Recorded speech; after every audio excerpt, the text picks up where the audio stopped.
A lot of notifications that goes on apps today are generative AI. Like you may have seen a lot of when your food delivery apps, they tell you, "Hi, Right. are you there? Hungry?" Right. So those are good examples, because even if that goes wrong, the impact on the business is less. Right. How does a business know that, okay, I should use Gen AI? Because you only see a lot of people's exposure today with Gen AI is, hey, there's a chat window, I write a prompt. First, I need to know what I need to get from the prompt and tell the Gen AI, because a lot of people are disappointed. Hey, it's not giving me the output that I need to get out. Or maybe they don't understand how a prompt can be engineered. Right. So that is by itself a challenge, and you would see that, okay, this the max it is that you take help from OpenAI or a Gen AI, Gemini or anything which is available today. Run something, get an output, and maybe copy paste it somewhere. Right. So This I is think, what people's mentality is. But okay. I know that there is beyond this that the Gen AI can do for businesses. In that case, businesses should actually really look at what industry they're in, because depending on the level of regulation, it matters a lot, right? Let's take one of the most regulated industries, of course, on the banking side, right? They have very strict rules about data residency. Data processing has to happen in-house, on-prem, a lot of that, right? Now, then it becomes a real question, because then their investment goes up a lot. They also need to make sure that, because Gen AI is a black box, right?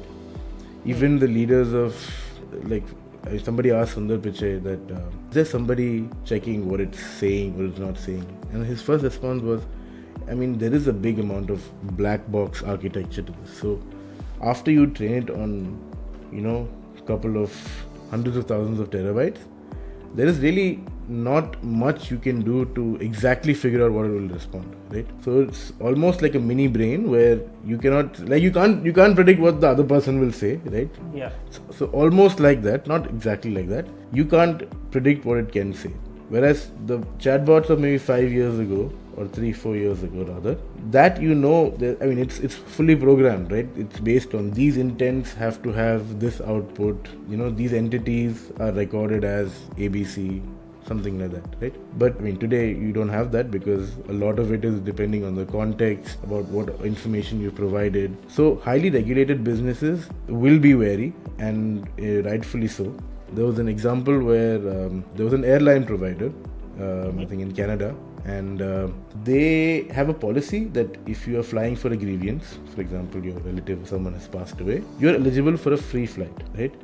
Now, somebody happened to need to use this, and they tried to book it online. There was something they didn't understand with how to apply for it, and they asked the chatbot, which was promptly connected to a Gen AI agent, and it prompted him to book it and then apply for a refund or something like that, right?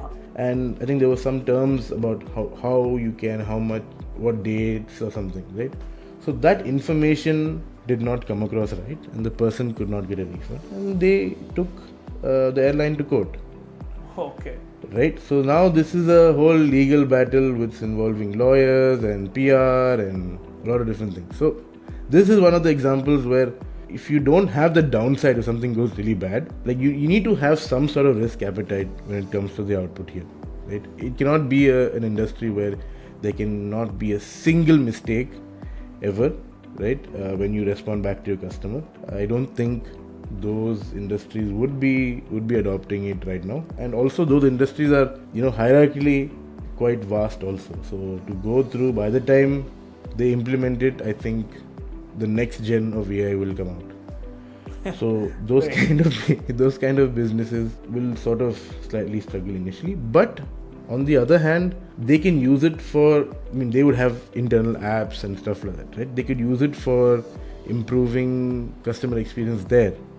Like, you would guiding through the UI, generating simple thank you messages, generating receipts, asking for feedback in innovative ways. It becomes annoying that, oh, please rate us, please rate us, please rate us. But if you have a different message every time, right? Maybe a message more related to the context, right? That could also help. A lot of notifications that goes on apps today are generative AI. Like you may have seen a lot of when your food delivery apps, they tell you, "Hi, knock knock, Right. are you there? Hungry?" Right. So those are good examples, because even if that goes wrong, the impact on the business is less, right? So that's something that I think businesses by default will be looking at that for sure. Right?